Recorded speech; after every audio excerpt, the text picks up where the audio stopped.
Iran America जंग बड़े critical junction पे आ गई। कल डोनाल्ड ट्रंप ने अनाउंस किया कि मैं 1 घंटे बाद जंग शुरू करने लगा था। फिर मुझे यूएई, कतर, सऊदी अरेबिया, इनके रूलर्स ने मुझे रिक्वेस्ट की कि अभी आप ना करें, मामले को चलाएं। खैर अब आज खबरें आ रही हैं कि अभी तक इन्होंने फाइनल नहीं किया हुआ था। बहरहाल उन्होंने कह दिया, ये बात होगी, अच्छा हो गया। जेडी वैंस उनके वाइस प्रेसिडेंट, वो कल एक तकरीब में तकरीर कर रहे थे। वहाँ उन्होंने कहा कि हम फॉरएवर वॉर में नहीं घुसना चाहते, लेकिन हम कुछ हमारे अहदाफ हैं, हमें ईरानियों की समझ नहीं आती। बल्कि एक बड़ी इंटरेस्टिंग लाइन उन्होंने बोली, उन्होंने कहा ईरान मेरी समझ से बाला तार है, उसकी कॉम्प्लिकेशन।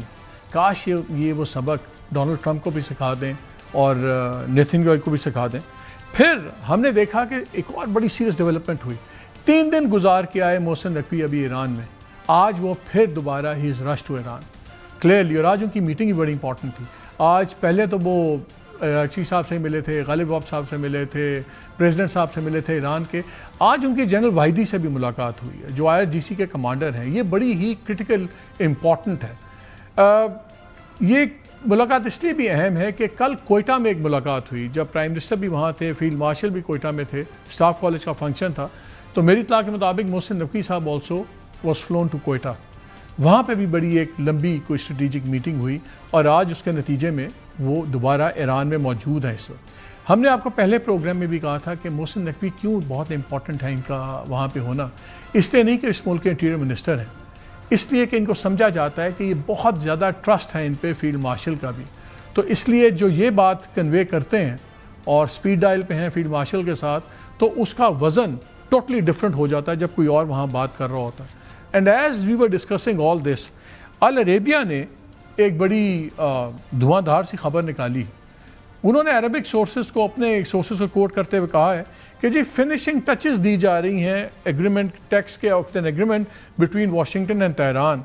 और उसने ये भी कहा है कि पाकिस्तान आर्मी चीफ जो हैं, हो सकता है कल ईरान जाएं और तब तक अगर चीज़ें फाइनल हो गई तो वो फाइनल वर्जन ऑफ एग्रीमेंट को वो वहाँ पे जाके वो भी उसको सॉर्ट ऑफ अप्रूव करें। वो तो कह रहे हैं announce, I don't think so, लेकिन अनाउंस मुश्किल होगा। फिर वो कह रहे हैं कि अगर ये फाइनल वर्जन कल फाइनलाइज हो जाता है तो फिर ये विद इन आवर्स, घंटों के दरमियान में अनाउंस हो सकता है।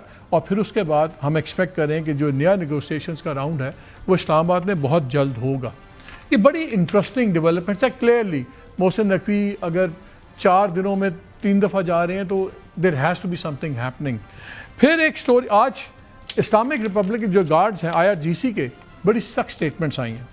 उन्होंने कहा कि जी एक तो हम ट्वीट्स पे जोर नहीं करते, हम जंगजू लोग हैं, लड़ेंगे, लेकिन उन्होंने कहा कि अगर अब हमला हुआ तो ईरान न्यू इलाकाई और extra regional capabilities will be activated. अब एक्स्ट्रा रीजनल कैपेबिलिटीज़ में तो फिर हूती भी आ जाते हैं, फिर दूसरे लोग भी आ जाते हैं। क्या ये बाबुल मंदब की बात हो रही है? We don't know. लेकिन उन्होंने कहा कि new regional and extra regional capabilities will be activated. ये वो भी धमकी आप समझ लें। दूसरा उन्होंने कहा कि अगर हमारे पे अब दोबारा हमला हुआ तो ये मिडल ईस्ट के ख़ित्ते से जंग बाहर चली जाएगी और वहाँ जाएगी जहाँ आप सोच नहीं सकते। एक और डेवलपमेंट बिहाइंड द सीन्स बड़ी ख़तरनाक हुई है। हमारी इत्तला के मुताबिक ईरान ने कन्वे कर दिया है कि अगर पाकिस्तान इस पर हमला हुआ ईरान पे, तो जो पहले भी इन्होंने कहा था, एक बार आपको याद है डोनाल्ड ट्रंप ने कहा था कि सेलिनेशन, डीसेलिनेशन प्लांट्स हिट होंगे, सब कुछ होगा, पावर स्ट्रक्चर होगा।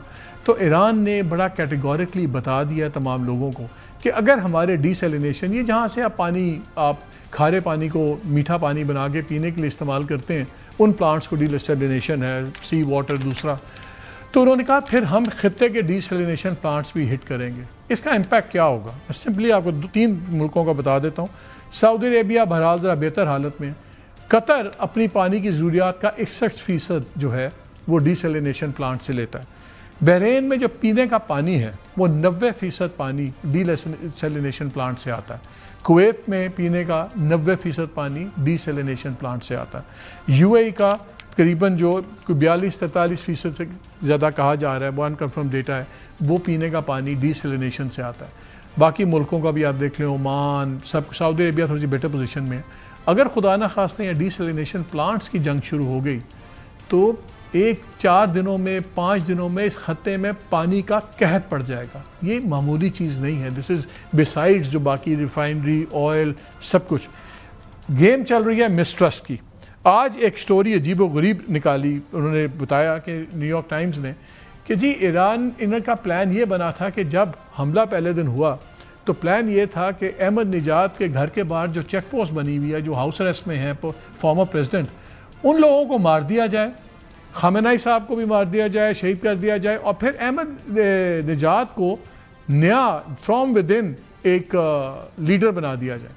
अहमद निजाद एक ज़माने में बड़े लाडले थे, खामेनेई साहब ने इनको बनाया था क्योंकि उनका ख्याल ये था कि जो 8 साल की पावर है वो सदर साहब की, ख़ातमी साहब की, उनको कहा जाता था, मजाक में उनको कहा जाता था आयतुल्लाह गोर्बाचोव। वो कहते थे बहुत लिबरल है, तो ये आएंगे तो थोड़ा सा बैलेंस आउट हो जाएगा।